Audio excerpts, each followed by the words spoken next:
Salvete omnes, and welcome into another edition of Latin Review. In this episode, I'll be going over Exercitium 7. Join me.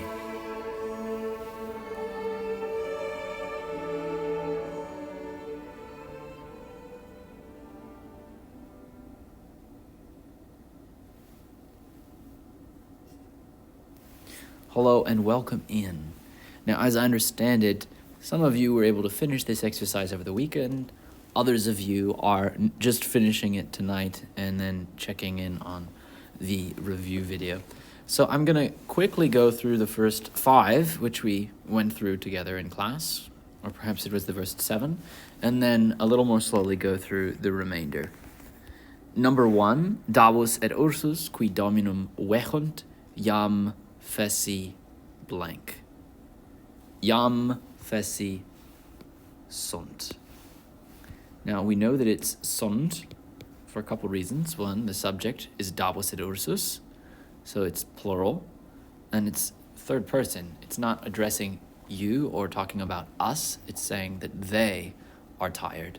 So we should put Davus et Ursus sunt feci.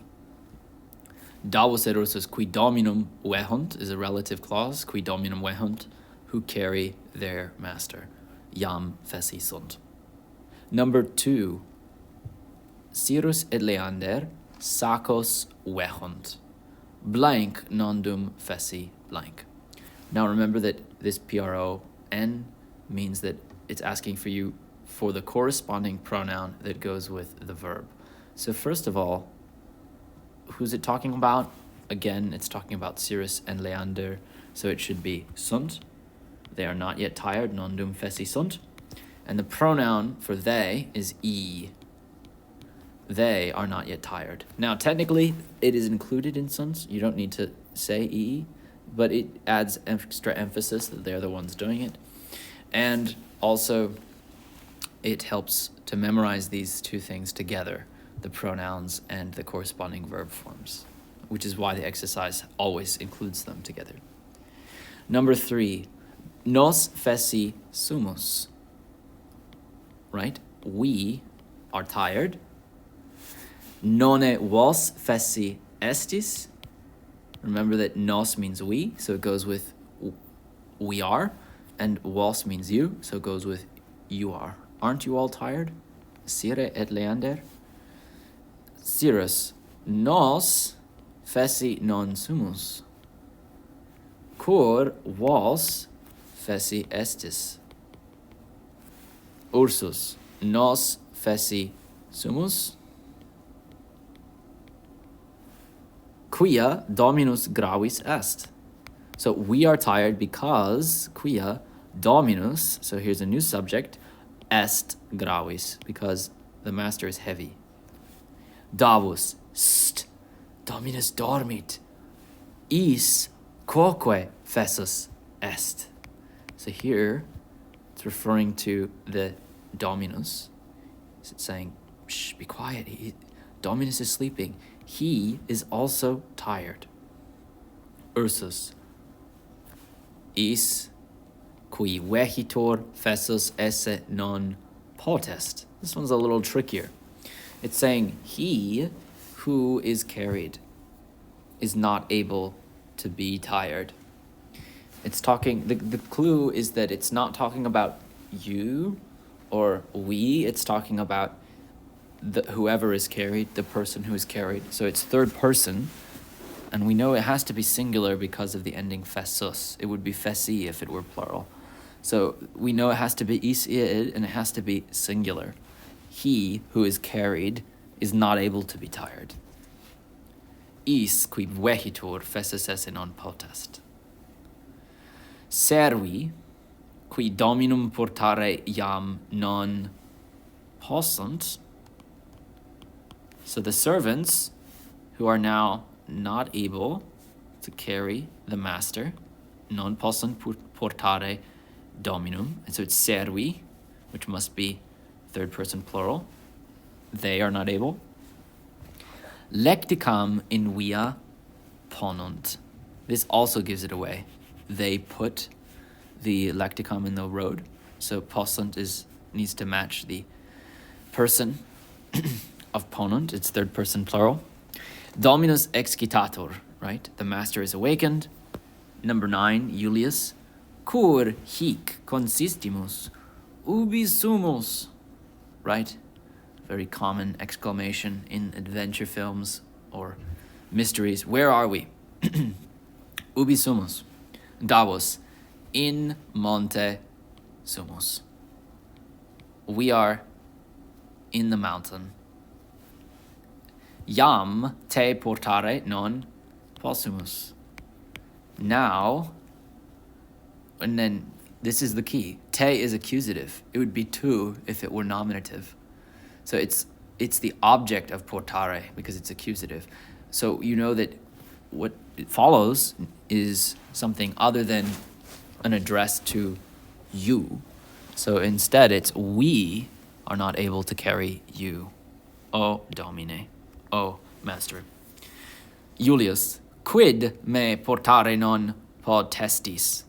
So then he responds, why, or quid, cur, why are you not able, why are y'all not able to carry me? And since he's addressing all of them, it's potestis, it's plural. Davos, te portare non possumus? Again, he responds for all of them. Quia nimis gravis? And then he's speaking directly to Julius here. So it should be nimis gravis es. You are too heavy, O Julius. Julius, ego gravis non sum. So he protests, I am not heavy. Ego gravis non sum. Nec lectica gravis est. Neither is the lectica heavy. Ursus, sine te lectica gravis non est. Oof. Sine Julio gravis non est lectica. Tune apud lecticam ambulare potes. So ne, remember when it's added to the end of a verb, asks a question. For instance, salutatne magistrum Marcus cum intrat in ludum. Salutatne Marcus magistrum minime. Non salutat magistrum cum intrat ludum. But it can also, the ne can also indicate a question when it's attached to a pronoun at the start of a sentence. So instead of saying, potesne tu apud lecticam ambulare, are you able to walk next to the lecticam? You can put the ne next to the tu and say, tu ne potes. So instead of potesne tu, it's tu ne potes apud lecticam ambulare. He's addressing Julius. Can you walk next to the lectica? Julius. Fessus sum. Ambulare non possum. He says, he protests, I am tired, I am not able to walk. Speaking for himself. Why is he tired? Well, because he's been sleeping. Davos. Blank non tam fessus blank quam nos. So he's making a comparison between someone and nos.